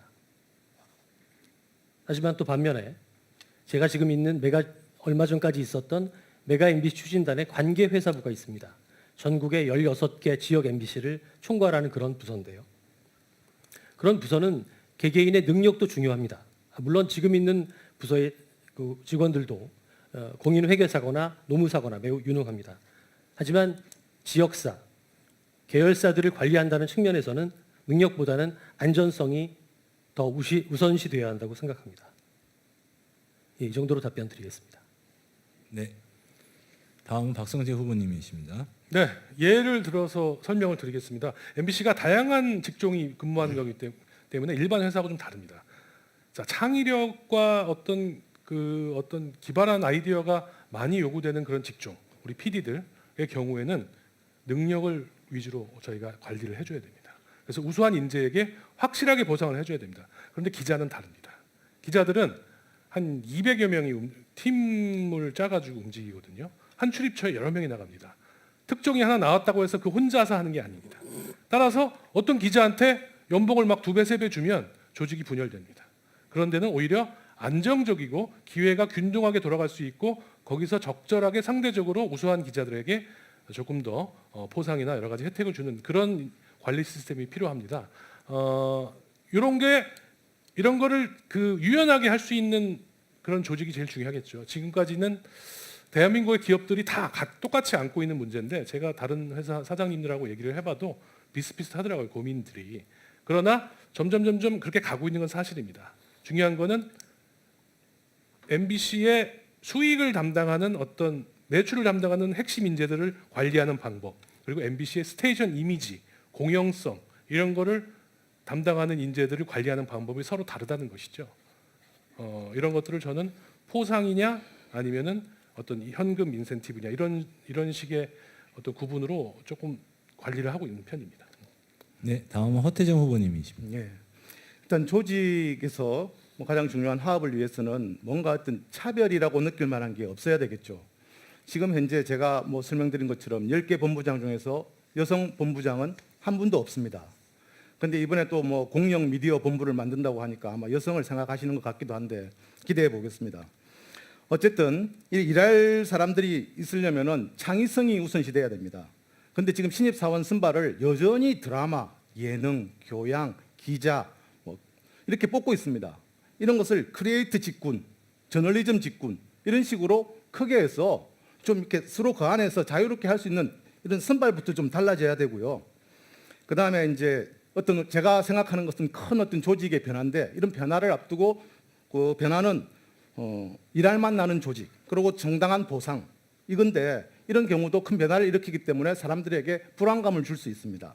제가 정책기획팀에 있을 때 지금 콘텐츠 중심 글로벌 미디어 그룹이라는 비전을 사실 그때 저하고 교수님들하고 같이 1년 동안 해가지고 도출한 비전입니다. 20년 동안 잘 된 건 없지만 그 미술센터가 분사하는 문제가 있었습니다. 완전히 처음에 분사했는데 그 안에 디자이너들이 아직 회사에 있어서 그분들을 바깥으로 분사를 해야 되는데 제가 그 담당이었기 때문에 진정성을 가지고 그분들을 만나가지고 계속 설득하고 그분들의 불안한 입장도 들어보고 그러면서 타협책으로 세트 코디네이터라는 것을 통해서 풀었습니다. 네, 이제 16개의 질문이 모두 맞춰졌습니다. 이제 단 하나의 질문만이 남았고요. 단 하나의 질문은 17모둠에서 3, 4, 5 관련된 분야에 질의가 있겠습니다. 마지막으로 이 질문에 대해서 답변하실 순서는 박성재, 허태정, 안영준 후보 순입니다. 네, 경기도 고양시에서 온 30대 남성입니다. 우리 조가 마지막 모둠이라서 앞에 모둠이랑 질문이 좀 겹치는 부분이 있을 것 같습니다. MBC 콘텐츠에 대한 경쟁력을 늘리기 위한 방안을 후보자들이 제시한 걸로 알고 있습니다. 그러나 구체적 재원 조달 방법에 대한 언급이 없습니다. 재원을 어떻게 마련할 것입니까? 네, 박성재 후보님부터 말씀해 주시기 바랍니다. 네, 재원을 만드는 방법이 돈을 끌어오는 거잖아요. 돈을 끌어오려면은 회사를 세워야 됩니다. 그냥 MBC가 뭘 만들 거니까 돈 달라고 하면 안 됩니다. 저희는 상장 회사인 IMBC라는 회사가 있습니다. 그 회사를 통해서 저희가 일상 증자를 하거나 이런 식으로 해가지고 투자의 어떤 투자자들의 이 구미를 당길 수 있는 걸 만들고 그 IMBC가 우리 대형 컨텐츠 드라마 대작이라든가 아니면은 글로벌 OTT나 글로벌 시장을 겨냥한 여러 가지 큰 컨텐츠에 대한 투자를 담당하도록 하겠습니다. 그러면은 이 주주 자본주의에 의해서 움직이는 것이기 때문에 투자자들이 그런 비전을 보고 들어올 수가 있습니다. 그리고 그런 것들이 만들어지기 위한 좋은 기획이 필요하겠죠. 그 기획의 예를 저희가 피지컬 백 같은 걸로 저희가 이미 보여드렸습니다. 저희는 할 수 있는 조직이고요. 문제는 지금 우리가 이런 것들을 하기 위한 경험이 아직도 부족합니다. 지상파이기 때문에. 그래서 TVN이나 CJ가 하는 것들 전 많이 배우고 싶습니다. 지금 많이 만나고 왔고 배워왔는데 그런 것들이 어떤 공기업에서는 KBS나 MBC 같은 공영방송에서는 쉽게 움직이지 않는 그런 좀 난점이 있습니다. 그런 것들이 제가 만약에 한 번 더 사장을 하게 되면은 풀어나가야 할 숙제라고 솔직히 제가 말씀드릴 수 있습니다. 네, 감사합니다. 다음은 허태정 후보님 말씀해 주십시오. 예. 제가 프레젠테이션에서도 말씀드렸는데 결국은 지금 현재 20억 편당 20억 30억 하는 드라마를 만드는 데는 다 스튜디오입니다. 스튜디오는 독립법인입니다. 나가가지고 그걸 하기 때문에 거기에 정자를 받거나 또는 투자를 유치할 수가 있습니다. MBC는 거기에 막혀 있습니다. 사내에 있기 때문에. 그래서 MBC도 그러면은 분사를 하면 되지 않느냐. 체력이 안 되기 때문에 MBC가 갖고 있는 그 브랜드 네임이나 힘이 없기 때문에 고사당하기 십상이라고 제가 말씀드렸습니다. 그래서 그거를 돌파하는 방법은 일단 가능한 부분부터 먼저 분사를 생각하는 거고 경쟁력이 있는 부분 일단 사내에서 힘을 끌는 다음에 우리 예능 부분이라든지 그런 쪽에서 먼저 분사를 해서 투자를 받을 수도 있고요. 제가 그 다음에 분사를 하지 않더라도 제가 EP를 이야기했습니다. 총괄 프로듀스 EP. 이 EP가 가령 김태호 같은 사람이 있으면 김태호가 나가서 스튜디오를 만들었죠. 태호라고. 그 스튜디오에 그런 EP가 있으면은 투자자가 옵니다. 이번에도 저번에 100억인가 투자 받았잖아요. 그런 유능한 EP가 바로 브랜드이고 회사의 자산 가치입니다. 그런 사람이 들어와서 투자를 받아올 수 있습니다. 그런데 지금 현재 어떤 시스템에서는 불가능한 거죠. 그래서 저는 EP 제도와 차츰차츰 점차적인 스튜디오화, 분사 이것이 재원도 조달하는 현실적인 방법이라고 생각합니다. 예, 마지막으로 안영준 후보님 답변해 주십시오. 네, 콘텐츠에 대한 재원 조달 방법 저희 MBC가 가장 고민하고 있는 문제입니다. 질문 감사드립니다. 신중하게 접근해야 됩니다. 회계법인과 법무법인 등의 컨설팅을 통해서 배임 혐의가 일어나지 않게 돌다리를 두들겨 가면서 방법을 만들어야 합니다. 그리고 박성재 현 사장께서 말씀하셨던 것처럼 IMBC를 통한 자원 조달 방안도 검토해 볼 필요가 있을 것 같습니다. 하지만 앞서 저는 사장 직속의 글로벌 드라마 기획센터를 만들고 그것을 드라마 스튜디오의 중간 단계 정도로 위상을 설정하겠다고 했습니다. 여기에서 거둔 성공 사례를 바탕으로 해서 독립된 드라마 스튜디오를 만들어야 합니다. 그래서 과감하게 자본을 끌어오고 투자할 수 있는 시스템을 만들어야 한다고 생각합니다. 이상입니다. 네, 지금까지 1시간 반 넘게 17개의 질문에 대해서 세 후보님께서 자신의 철학과 신념, 의지 그리고 세부적인 경영 계획을 조리 있게 설명해 주셨습니다. 장시간 동안 노력해 주신 우리 후보님들 그리고 이 질문을 만드셨던 우리 시민평가단 여러분 서로를 위해서 힘차게 격려의 박수를 부탁드리겠습니다. 세 분 후보님 모두 수고하셨고요. 이제 단상에서 내려서 자리에 착석해 주시면 되겠습니다. 네.